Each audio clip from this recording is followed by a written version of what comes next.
Hello, and welcome to the Dissidents Podcast, brought to you by the Institute for Liberal Values. This is where we talk about how we can strive for a world in which freedom and reason are at the forefront of all human society. In this week's episode, Elizabeth is joined by Mark Horowitz and Anthony Haynor to discuss the difficulties in publishing research results that challenge progressive orthodoxy. Hello, we're back with Mark Horowitz and Anthony Haynor. We had Mark and Anthony on about their article about grade inflation, and Mark's actually recorded with me at least one other time, and so we're having him back today because of a unpublished article called a meta-analysis on average undergraduate students' intelligence is merely average by Bob Uttle and company. And the reason that I chose this article was because it never actually got published. It was accepted as a Frontiers article. The authors paid. Frontiers, for people who don't know, is a pay art journal. So it's open access, and because it's open access, authors pay a fee to get published. It doesn't cover everything, but it is a pay journal, and the authors paid the fee and then got pushback after the editorial process was over. And I wanted to talk a little bit about the article and then also the parallels between this author's, Bob Uttle's and et al. Experience and your own experience with getting not only your grade inflation article published, but several others, which I know you've struggled with. So I think that this article, as a college professor, I think this makes perfect sense. We have more people going to college. They're arguing, it's a meta-analysis. They're arguing, guess what? When more people go to college, just like when more people become plumbers or whatever, that the law of averages takes over and people are going to be maybe not as exceptional. If more people graduate from high school, that means more people who graduate from high school are perhaps not exceptional in particular ways. I don't know. Were you surprised by their findings? I wasn't surprised at all. I mean, it fit nicely into the analysis that Anthony and I had carried out in that prior survey.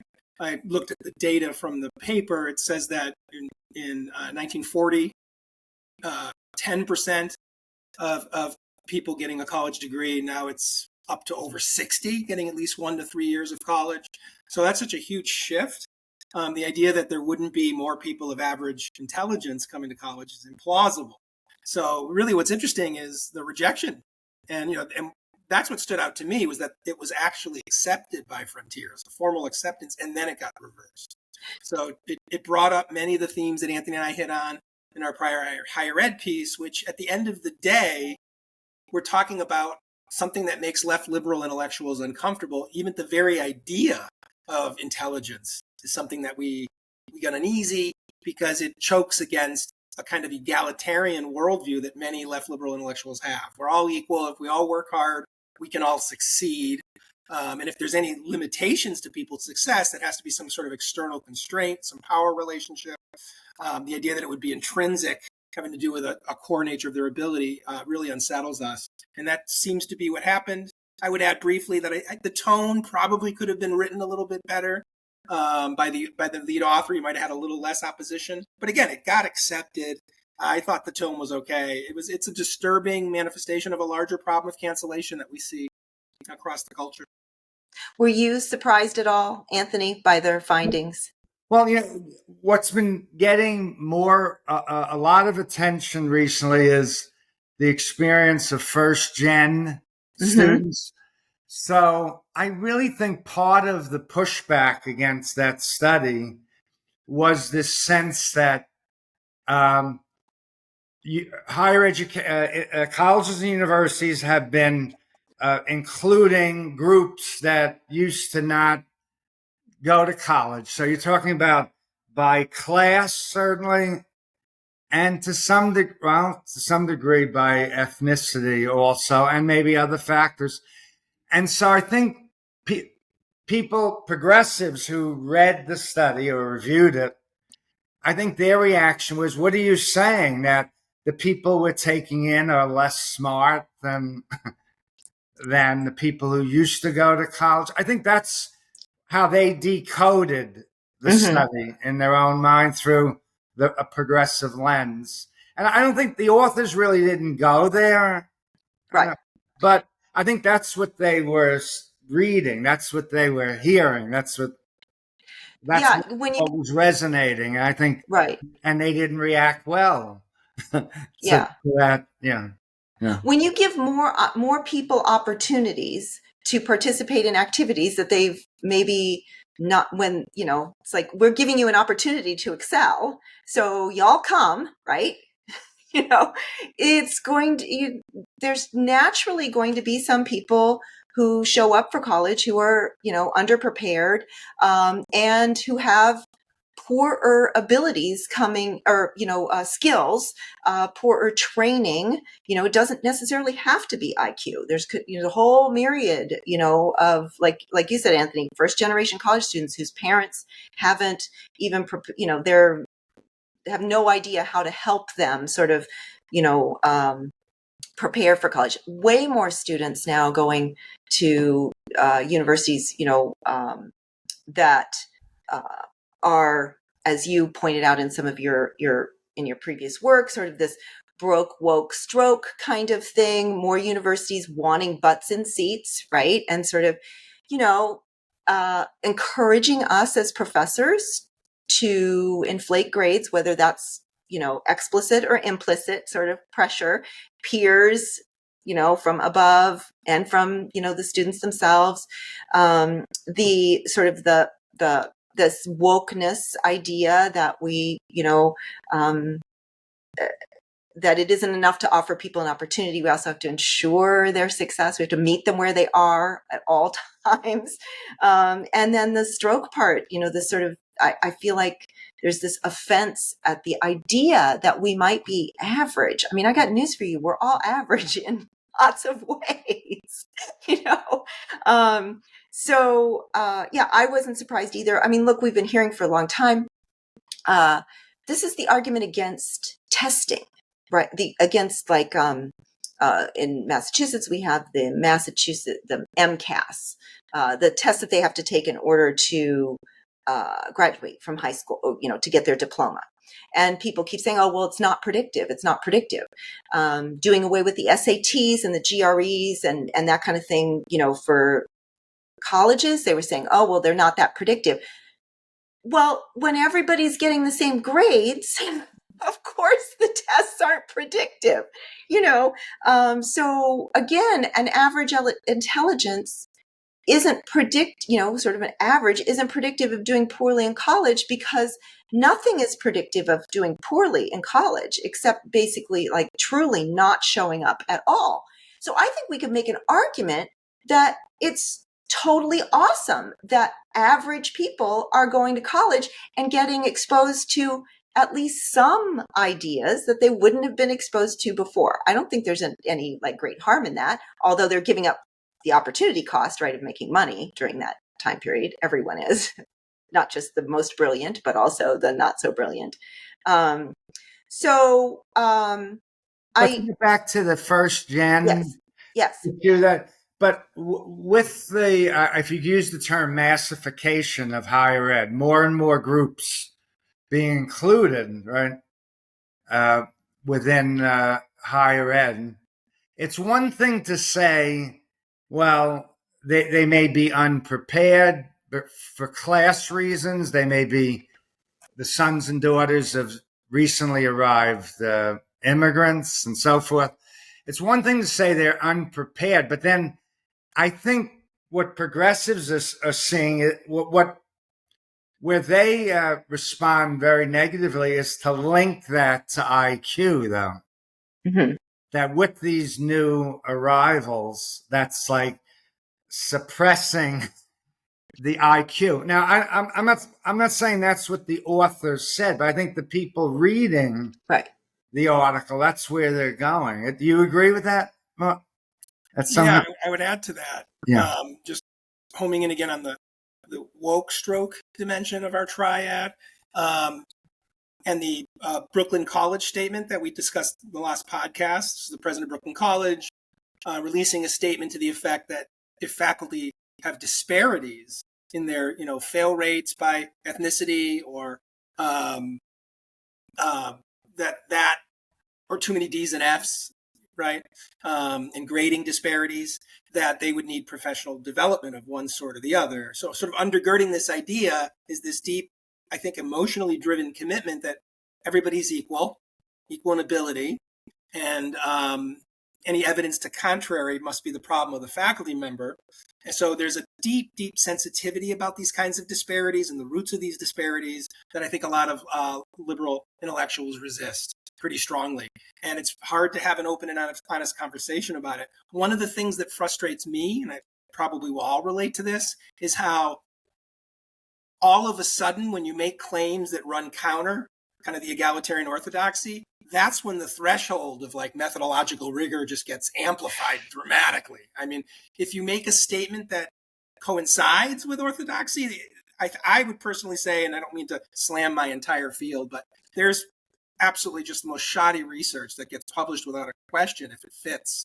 But once you start raising challenges to that, or even asking questions that run counter it, you're going to face fierce opposition. Yeah. So they make some, I think some of the same arguments in their conclusion that, you made, although different, from a different angle. They're using, their, obviously they did a different project, but, they are saying, professors are no longer teaching students with mostly above average IQs. That's not what but this idea that, we have a different environment now. All of us are in a different environment. And certainly with a much wider range of abilities, preparedness, skills, IQs also, just this wider range. And when we're getting all this pressure, as you just mentioned, Mark, to sort of meet every student where they are, we end up teaching to the lowest common denominator. And this is not new in education by any means, but I just think it's new-ish to people who've been in the field in the college teaching field for a long time. It's certainly not new in education by any means. That teachers have felt pressured to sort of, while you're trying to bring people up to standard, the others are getting lost. They're bored. They're, whatever. And also they do address the public trust in education, and their concerns about that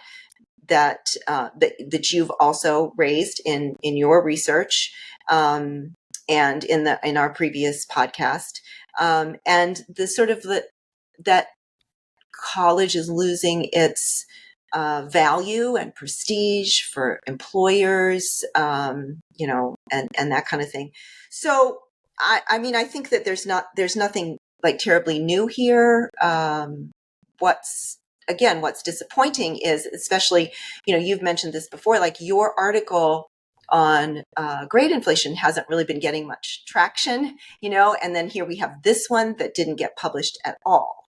And so, again, it was accepted by Frontiers. They put the abstract on the Frontiers page because it was going to be in an upcoming volume, and then took it down.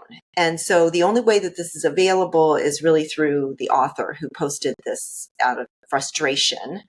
So I want to talk about what you've already brought up, your experience in publishing some of your work, which has also been somewhat controversial to some people, to some editors and stuff. So I do want to hear from you and how you see. Are you surprised? Again, are you surprised by what happened to him? And what was your experience? Oh, absolutely. I can touch on that in a moment. So just to kind of follow up on what you just said, Elizabeth, faculty can increasingly expect greater disparities or variance in just core ability in their classrooms. And that does invite a kind of lowest common denominator approach. We asked that question in our higher ed survey, like, does it do a disservice to the more capable or talented students, when you have students that have severe deficits in the same classroom. I don't think there's ends up being any easy answers, but all the cultural and institutional forces work in the direction of basically just pushing people through. And then again, raises issues of trust. If they're not leaving college with marketable skills at the end of that process, what are they doing? And why are they going into increasing debt? I don't think there's any easy answers, but one answer that Anthony and I certainly don't embrace is a kind of collective delusion that we're all going to participate in. I don't mean to go slightly off topic, because I certainly want to return to our own challenges in getting published in these controversial surveys. But I hadn't discovered, I don't know, Elizabeth, if you're familiar with this, Anthony and I discovered it this week, this kind of ungrading movement. Have you heard of that? These people, I don't know if you've covered it on a prior podcast, perhaps. No, but I have heard of it. Yes. Yeah. So I encountered this just in my research and preparation for the podcast. There's a series of books out. There's one professor named Susan Bloom who wrote a book called Ungrading, which has an edited compilation. And it's extraordinary, the kind of ideological pretzel that compassionate people are willing to contort themselves into. It turns out that many of them say, well, there's nothing really objective about grading. They imply that, they hint that IQ tests don't mean anything. So we really can just let student peers give each other grades. And there's a deeply democratic egalitarian sort of sensibility behind it, where we shouldn't have the authority to do this. It renders tempting the reality of these disparities in ability and performance under all these institutional pressures to put people through, coupled with the compassion many liberal intellectuals have, leads to these claims and beliefs that are just wildly, in our view, implausible, that, ability doesn't differ, grading is purely arbitrary. That's simply not true. And what would grading look like? They're actually creating kind of an ideological rationale for just complete grade inflation, because grades don't mean anything anyway. And another major theme in the book, too, is that we're damaging their dignity, that you're harming them. And they also claim, Elizabeth, I don't know, this is perhaps more in your bailiwick than ours as sociologists, but they claim that the literature is slam dunk on, if you have an extrinsic grade motivation, it undermines intrinsic motivation to work hard. It doesn't strike me as plausible. Maybe there's some literature on that, but they claim it's overwhelmingly obvious that that's true. Yeah. Well, I think, anyone who's a parent, I mean, I'm not a parent, but anyone who's a parent would tell you the opposite. But I don't want to go too far and, don't want to go too far astray here, but I'm pretty sure that the massive failure of communism across all history would be a demonstration that is completely not true. That when you have a system where merit doesn't matter and everybody gets the same thing, we see what happens, So yeah, I have not read the book, but certainly now I'm interested. And, I would say that is factually incorrect. So tell me about your experience in trying to get, anyone, you can choose anyone, or you can also sort of speak generally, of course. Oh, no, absolutely happy to do that. Just to provide some context for the listener in case they hadn't heard the prior podcast that Anthony and I were in, over the past, now it's going on 10 years, my colleagues and I have launched a kind of what we call a political psychology of knowledge in the academy, where we carry out these large surveys of social science fields. So we've done anthropology, sociology, economics, and we go to really the most sensitive controversies in the field. And we ask questions that kind of strike a nerve, not to be provocative, but just to understand, the roots of disagreement over sensitive issues. And what we found again and again, and I can follow up a little bit later on this, what we found again and again in our surveys is that the best predictor of where a scholar stands on some controversy in their field is their self-identified political orientation. So the role of political identity, the role of emotion ends up standing out in our research. But in terms of just the concrete content, again, we go to controversy, we ask sensitive questions. And I think without exception, every publication has been a headache. I know academics often complain that they have trouble getting, and we all see our work is so wonderful. Yes. So every constraint or wall that we run into we feel is unjust oftentimes. But in our particular case, there's been some pretty intense cases. The very first survey I led was a decade ago. There's a widespread view that sociology in particular, but also cultural anthropology, that we resist biological explanations of human behavior. Obviously, as sociologists, we're attentive to wider social cultural context. So many critics will say that we're outright biophobic, because the idea would be if we attribute some aspect of human behavior to nature, then we're basically saying nothing can be done about it. We can't change our institutional arrangements. It's kind of written in our genes, that sort of thing. So the very first study that I carried out was a survey of sociological theorists on their receptiveness to biological claims that are kind of common sense among evolutionary psychologists. So just to give one example here, evolutionary psychology argues that if you look in the anthropological record and you see lots of examples of unsavory patriarchal institutions like foot binding or veiling, the double standards with regard to policing virginity or chastity, boys and girls, evolutionary psychologists will suggest that part of the reason those institutions emerged in history was because of men's concerns for their own paternity. Mm-hmm. And you want to, this idea that you can control the sexuality, you're going to help ensure that the child will be yours. So you're not working to support a child that's not yours. Exactly. So institutions kind of emerge out of that kind of collective concern that men have about paternity. And so this is something taken for granted in evolutionary biology. The questions we asked of sociological theorists literally asked them if they found certain arguments plausible. So we weren't even asking if they found them to be accurate, just is it plausible? And so there was over a dozen questions bearing on sensitive topics like that in evolutionary psychology. And it was sat on, I got a desk rejection first from one journal. And then this one. So wait, what's a desk rejection? Because the editor said it doesn't fit. So they weren't even going to send it out to any reviewers. It's just not a good fit for the journal. In my experience, that's almost universal in all my surveys. I'll get it doesn't really fit. And they're usually very, what's the expression? They don't reveal anything else. They want to be very formal about it and just say, go away.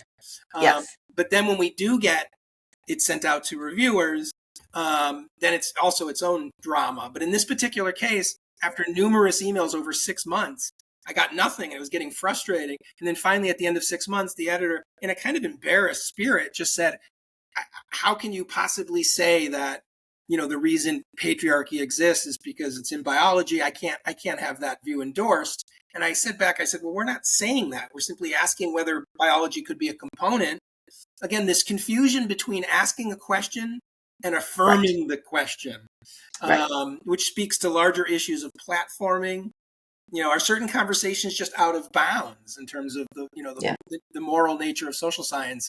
And the review process has driven that home for me. So in the end, he just said it's too controversial. Didn't even send it out to reviewers. It was especially frustrating just because we wasted 6 months without even getting it under. Right. I don't know. I went on a little bit. I could talk about the latest one in higher ed if you'd like. Yeah, absolutely. Because that's one that we actually did the podcast, the work. Yeah. Yeah. So we also got a desk rejection for the first journal we sent it to, and then and I'd rather not name names if that's okay. Yeah.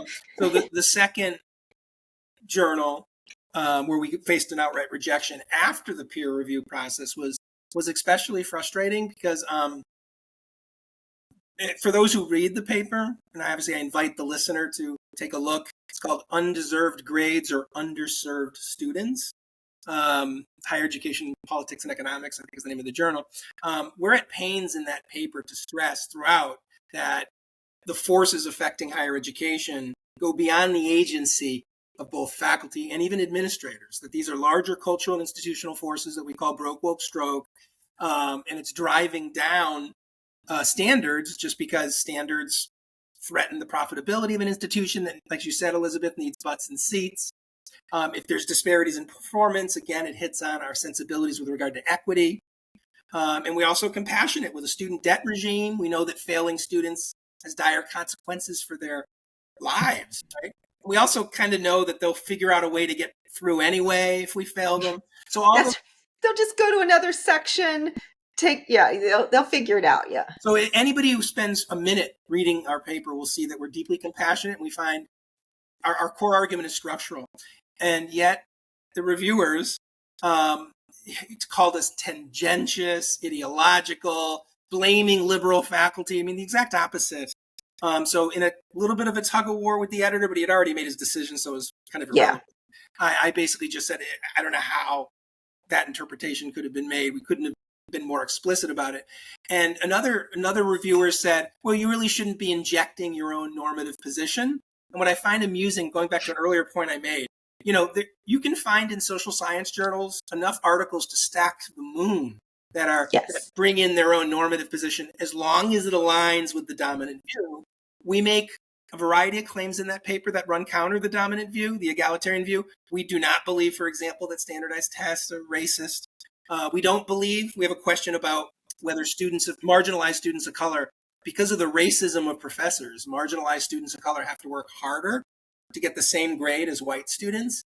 We don't believe that at all. If anything, it'd probably go the other way. Yeah, actually, there is research suggests, and we've done a podcast on research, there's a body of research suggesting the opposite. And that's whether students are grading their peers or whether faculty members are grading. So you can use the exact same essay, experimentally manipulated with a different name. It's sort of like the old resume studies, where they mail out the resumes and stuff. And, over and over again. Now, one thing that they did find is that students with we say, like, they're not even real students, but essays with Black sounding names, whatever, ethnic sounding names, got less constructive feedback. So they got more positive feedback, but it wasn't useful. You know what I'm saying? It was more like, good job, like what students tend to write on each other's peer. There's more of that as opposed to something a little more structural, like, oh, put this before that and that kind of thing. So they did, that was that basically they said, okay, it's more positive feedback, but less useful. So you can see how it feeds onto itself and people aren't improving, say, in theory, if those experiments kind of map onto that. But you're right. There is a body of research suggesting that minority students, when a grader knows that the writer, or believes that the writer or test taker is a minority, they tend to be more lenient, not more hard on them. Yeah. So our expectation would be, if we had taken a line in the paper that went along with the orthodoxy on this, and because a number of people that we did survey would say that, it's like, well, this is already established science that students of color have to work harder because of the implicit biases and all these other claims. Well, we pushed back against that in my view, in the most humane and you were very gentle, because in fact I shouldn't say there's none, but there are very proportionally minuscule number of studies that have been able to link an implicit bias to actual behavior. Yes. So it's one thing. So what implicit associations seem to be is more of just a basic human tendency to categorize things. Not, it's not necessarily bias. It's just categorization, which isn't the same thing as deciding not to pick somebody up for a cab ride or whatever. When you show that bias, it doesn't necessarily mean you're going to behave that, in a biased fashion. So, yeah. So you were very gentle in that article, actually. Go ahead, Anthony. So in listening to this excellent exchange, I'm reminded of what have come to be known as the Mertonian norms of science, named after, the scholar who developed this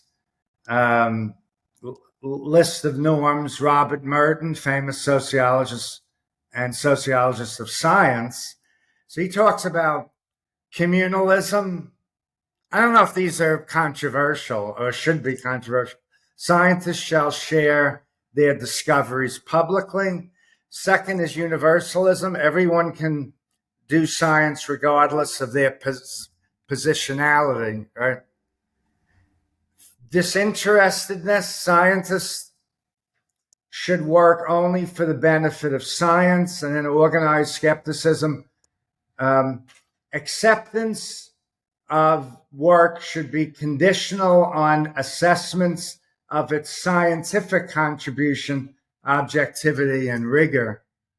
So in terms of like the review process, peer-reviewed process, one has to wonder in the current climate if these norms are being followed.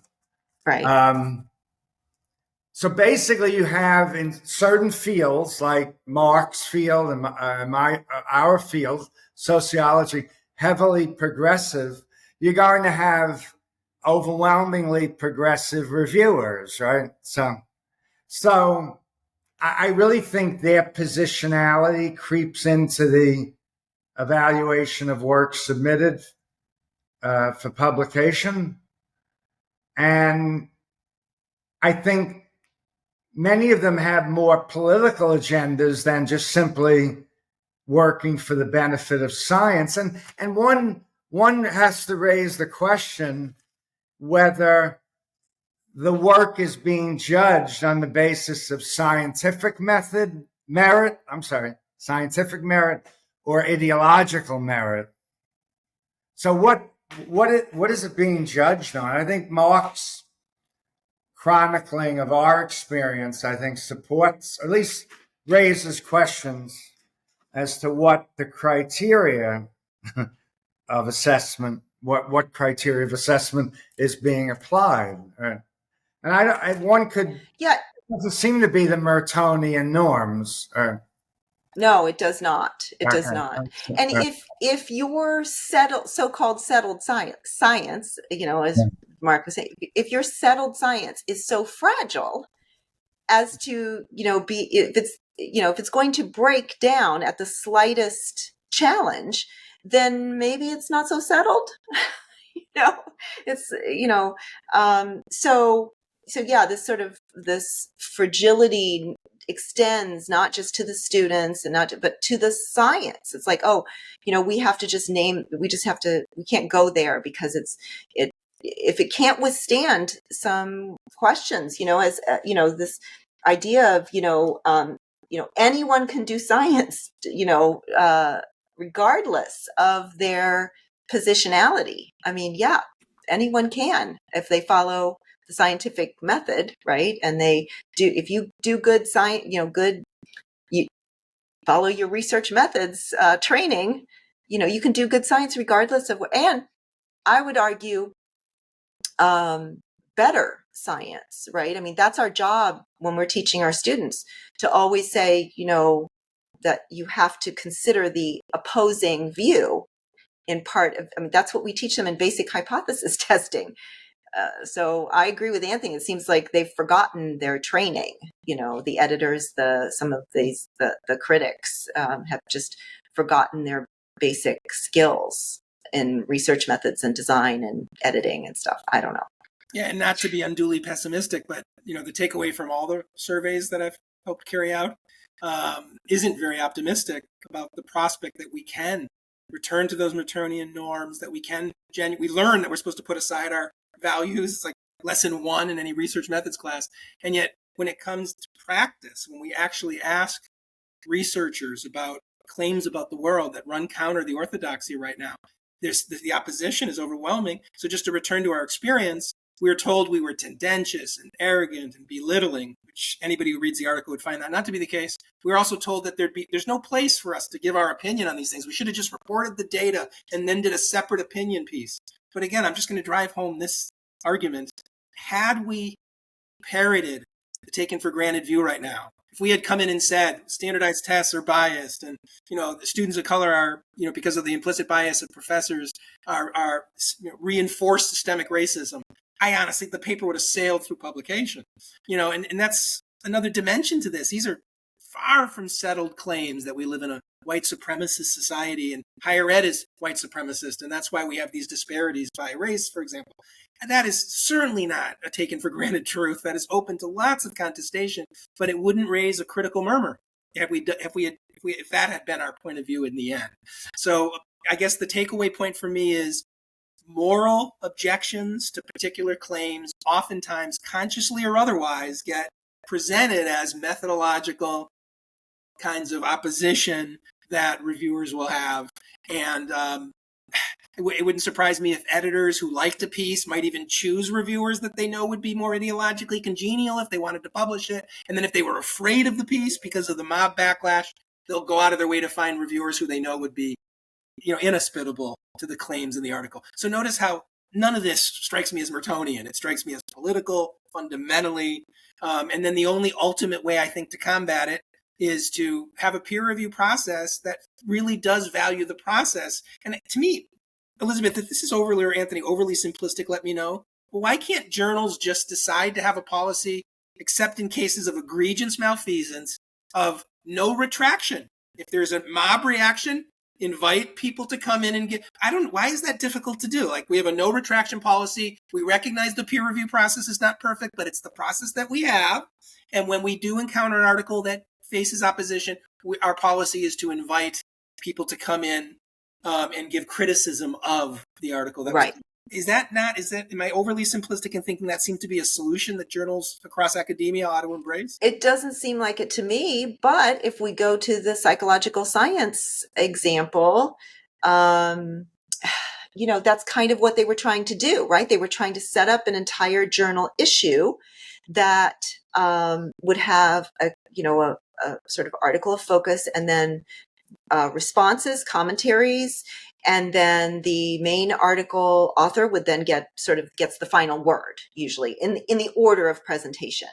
And so that, to the editor,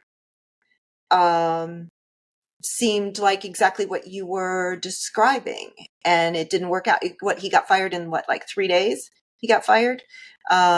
So he started the process. The author of the main article, what was his name? Hamel? Is that what you?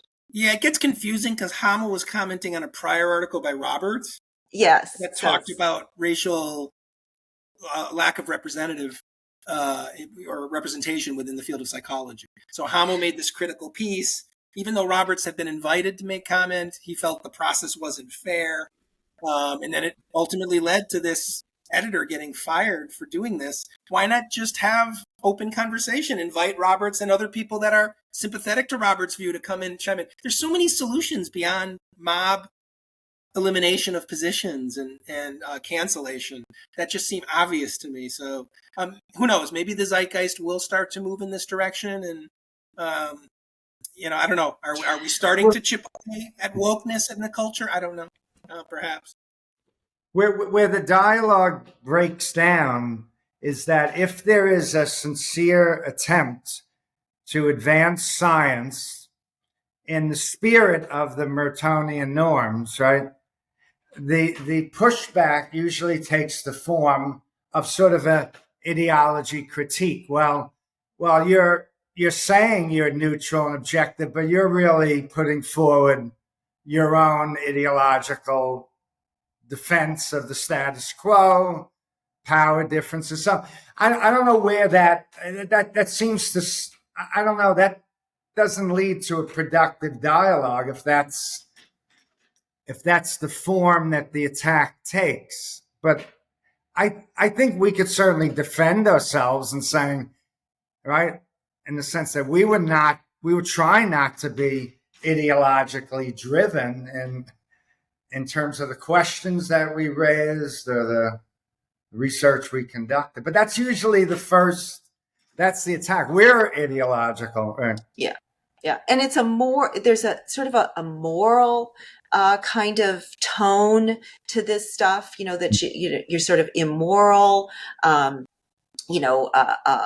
if we go back to evolutionary psychology and some of the stuff you were talking about earlier, sort of like if there's like moral, we talk about sort of an impurity, and there's like a disgust reaction to things that are impure and immoral, and and there's plenty of research along those lines. So once someone is sort of flagged as, Anthony, Mark, you just mentioned you had COVID, right? So it's like, right? So like everybody's like, oh, stay away from me, right? Don't cough on me, don't, whatever. So that's the reaction, right? If I label you as sort of, socially ill, then it's a similar kind of reaction, which is, whoa, hands off, right? There's an impurity to that. And so I don't know, did you feel that? I mean, I certainly felt it in my own research, that caused, me to end up getting involved with Institute for Liberal Values. I certainly feel, and I still feel that today in my, even within my institution. Did you feel that? 100%. One of the takeaway lessons from doing these surveys of controversy in social science is that, first and foremost, social scientists on controversial matters are not hearing empirical claims. They're hearing moral claims. So first and foremost, they're at least unconsciously, if not consciously, on some level, putting people into tribes. And if someone begins to make a claim that run counter it, then they just, well, that's a conservative nut job who has an agenda. It's going back to Anthony's point. It's always the other guy. I see the world clearly. That person over there has some kind of ideological agenda that they're motivated by. And of course, all sides believe they're the righteous side. Like, we're the good people. We're fighting for truth and justice. And so to me, this might surprise you both to hear me say, I don't think all of kind of postmodern sensibility is wrong. I think right. we have learned from postmodern theorizing that there's always some element of positionality and power in claims making processes. No one has to be a strict positivist to recognize that dimension, but that doesn't mean we bend the stick so far to basically make the claim it's all ideological, right? So then we're going to have journals, or this might be the ultimate result of this, journals that are just strictly positioning themselves on the left or right, making wildly at variance claims. That continues to contribute, I would say, to distrust in higher education, undermines our capacity to go back to Anthony and my call, our very quixotic and unrealistic call for public financing of higher ed. We're never going to get there if we're just divided on strictly ideological lines. So we do need to recommit to objectivity. Our own work is all about helping academics become aware of our underlying moral intuitions so that we have a better chance to sort of decenter them when we're appraising different empirical claims. And I would add to this point I made last time, I'm sorry to be redundant, and you said it too, Elizabeth, going out of our way to encounter ideas that run counter to what we take for granted is one of the most healthy ways to advance knowledge, I think, in the long run. And research is the safest place to explore. Even so, let's just say, yeah, we're ideological pigs, okay?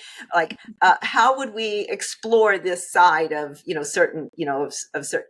Guess what? We do it with research, right? So we wouldn't, we if you marginalize an entire group of, it doesn't matter what group, if you marginalize an entire group of people, eventually it's going to come to hurt the scientific,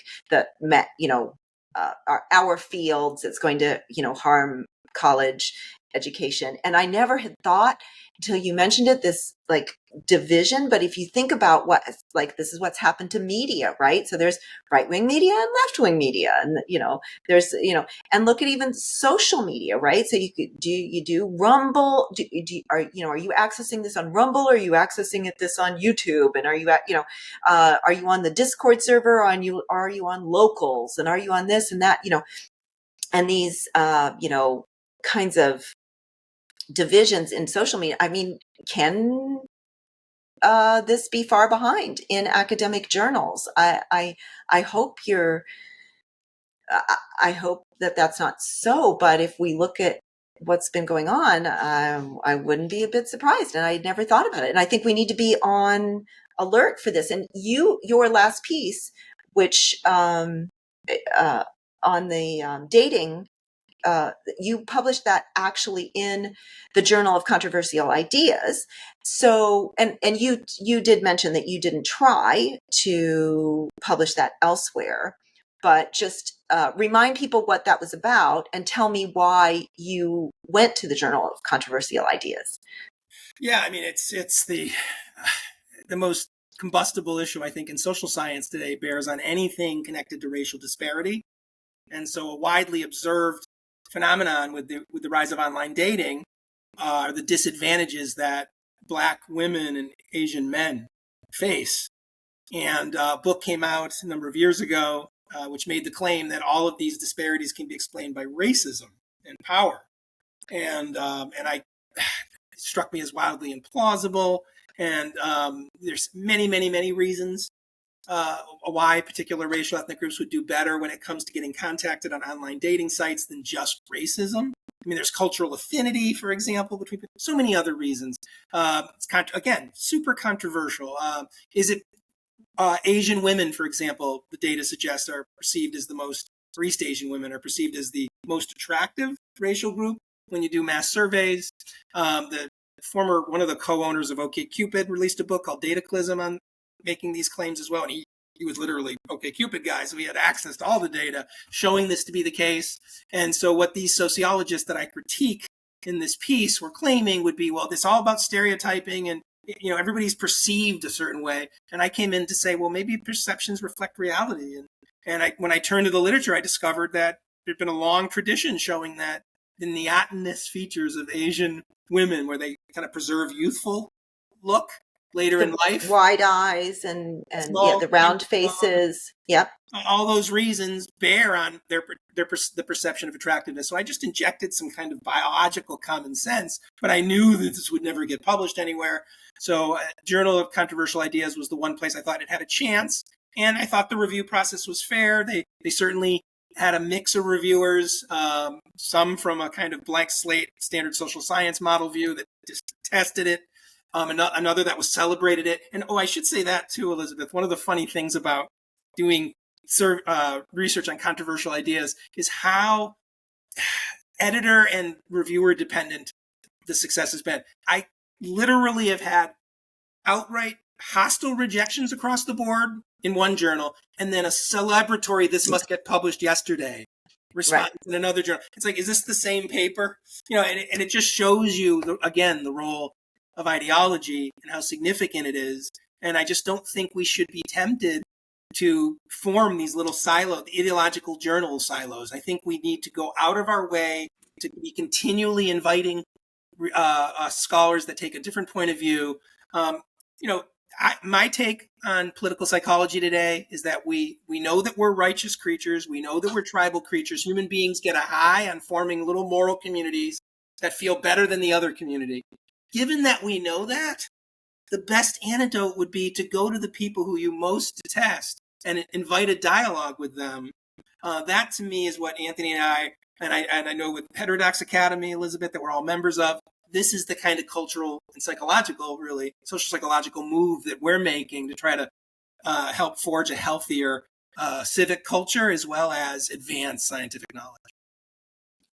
But certainly the Journal of Controversial Ideas is one of those little niche things, so yeah, I'm a little depressed about this. Now, Anthony, you brought us around to something positive at the end last time. So yeah.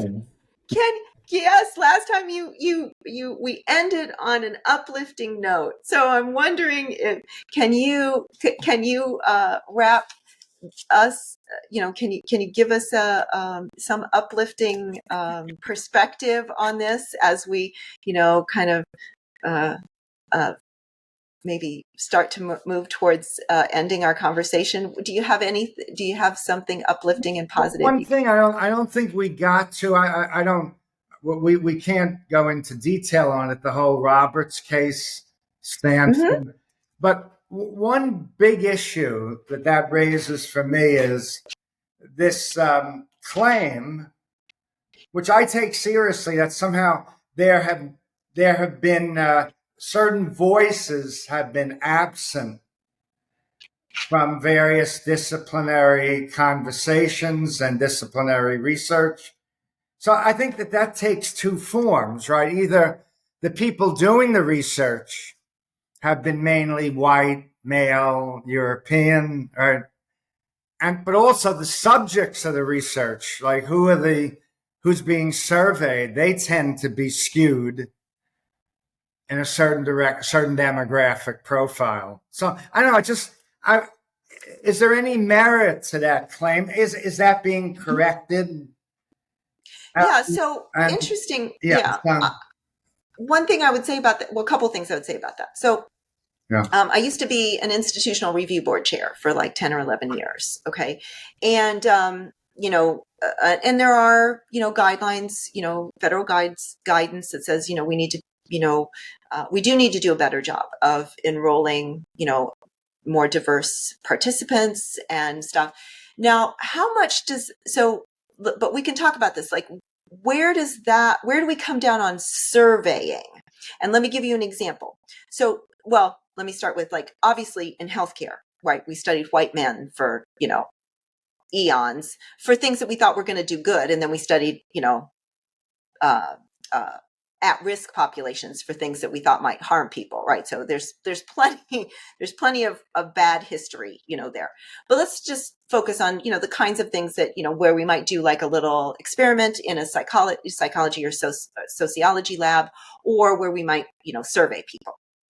So I had an example in one of my classes where I had them read a student paper that published in one of those student journals, like the, psychology, like the little psychi. So the honors society, every discipline has a honors society journal where students can get their research published. So I have them read that so they kind of know what their research paper should look like, and they get an opportunity to evaluate the statistics and those kinds of things in a paper that usually doesn't have, highly advanced statistics. It's an ANOVA, it's a t-test, it's a, frequencies and those kinds of things. So I give them one that's related to student cheating. Okay, so the authors, the student authors surveyed, guess what? Their psychology department subject pool. So I don't know if you have a subject pool in your department, but most psychology departments have a subject pool, which means that students who take like Psychology 100 or 101 or whatever it is, intro to psych, as an experience, sort of like, how is psychology research done? They take part in a research study. So almost all psychology departments have a subject pool. And so they, surveyed the people in their subject pool. And guess what? It reflects the people in their who take intro to psych. Who are it reflects the general college population, because intro to psych, just like intro to sociology, fulfills one of those gen ed kinds of things. So I got students who are saying that the study is biased, racially biased. And I'm like, what? I don't understand. This is just a, survey of people, and they asked them about cheating. Well, there weren't enough Black students in the study. There weren't enough Asian students in the study. There weren't enough, and I was like, what's your hypothesis about race and cheating? Silence, right? They're like, holy crap, I just got caught in the trap. So I do think that we need to think about the difference between biased research in terms of, intentionally biased versus reflective of the subject, reflective of the population that you were, it's like, maybe, I mean, if the students at the university were overwhelmingly Black and they had not enough Black students not very many Black students in the study, maybe we'd say, well, why isn't this reflective? Are they not taking intro to psych or whatever? But no, it's just like this reflex. This reflex is, it has to be even. It has to be even to be fair. And, we're not talking about research in healthcare. We're talking about human behavior. So are you really arguing that Black students would have a different propensity to cheating, or white students or whatever? Are you, it's like better, they would be less likely, more likely? If you have a hypothesis about that, then you are absolutely right. But if we're just talking about normal human behavior, why would we care that it reflected a larger society, a smaller society? It just reflected the population that those students had in the study. And so I do think there's a difference here. I think it matters. And I think that the history of, of poor sampling doesn't need to be applied so broadly. We don't need to be so afraid, I guess, all the time. But that's one answer, Anthony, to your your point, I think. And then missing voices that haven't been represented in research. Is that an issue? Can the case be made that needs to be redressed from the perspective of the Mertonian norms, that somehow we're not arriving at a complete understanding of the world because certain voices have been excluded? I mean, you can make that case, right? Yeah, I think certain questions have not been asked. I think that's that's a better way to Okay. think about it, right? Not that different types of people with different types of experiences would ask questions in different ways, and that's really valuable, right? I don't know that Right. it matters who the author is necessarily. Right. Yeah. I would just chime in agreement completely with Elizabeth's point. I mean, if your hypothesis, or you have a theoretically driven reason to examine racial disparity on some question, well, of course, you're going to want your research to reflect that. But there are just myriad questions that exist in science that don't bear on that. So to impose it everywhere, which is what we're seeing today. And I think it speaks, and this took me as a former diehard progressive, it took me 30 years to even begin to think that diversity is a challenging thing rather than just an intrinsically, automatically wonderful thing. And I'm not here to say it's bad. I'm just saying it's challenging. Right. And we have a society in which, for whatever reason, you're having disparities in performance in certain roles in our society and outcomes in our society. And a lot of compassionate, liberal-minded people are like, well, this is an outrage. These disparities have to be addressed. And therefore, our scientific questions have to be tailored to address these things. And there's a role for it. I'm a sociologist. We certainly deal with racial inequality, gender inequality, but it shouldn't colonize every possible research question that we have. And I think we need to be, focused on the importance of maintaining merit as an entryway along the Mertonian norms that Anthony had. Unfortunately, in a diverse society of unequal outcomes, there's no trust. So the claim is going to be, well, your claim of merit is actually just white standards or white European standards. And you get this kind of ideological tug of war going on rather than a healthy mutual commitment to pursue the truth. So no easy answers. The only good news, by the way, Elizabeth, I would have would be we did eventually get published. There's wonderful organizations like yours, Elizabeth, Institute for Liberal Values. There's Heterodoxy. There's FIRE. There's a kind of cultural counterpoint. As long as it doesn't kind of ossify into its own kind of tribal group, I think the heterodox community, the commitment to continually being engaging ideas that run counter your sensibilities, the commitment to introspection, I think that we, in part, got from postmodernism, but we want to use it in a more healthy way to preserve the scientific enterprise and the Enlightenment project trying to make our institutions better. So that's sort of the ideological space, if you want to call it that Anthony and I are in. So I think there's some, partial grounds for some degree of optimism by the emergence of these organizations and this very conversation.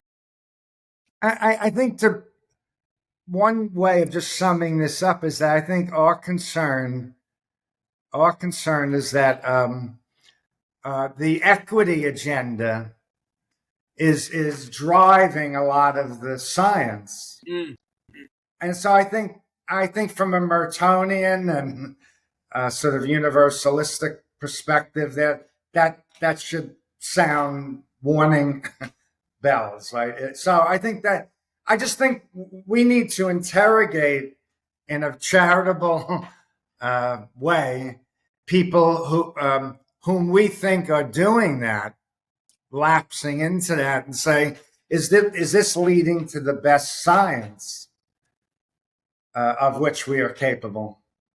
So I think that's that would be our challenge. And one of the points made in the Fiddler firing and all that, I can't remember which author, maybe it was Jussum or somebody else, but once you start tending to immutable characteristics, it in principle can never end, because undergrads tomorrow can say, and I'm deeply sensitive to ableism in our culture, but they can say there's no physically challenged students in our sample. You can continue. You're never going to be able to get to the end of these disparities, and it's going to decenter us from what ought to be our mission, which is figuring out human nature, figuring out social institutions, and harnessing that knowledge to help build a better world. Well, I think that's the best note we could possibly end on. So I'm going to stop there. Okay, wonderful. Thank you. Thank you, Elizabeth, again for this.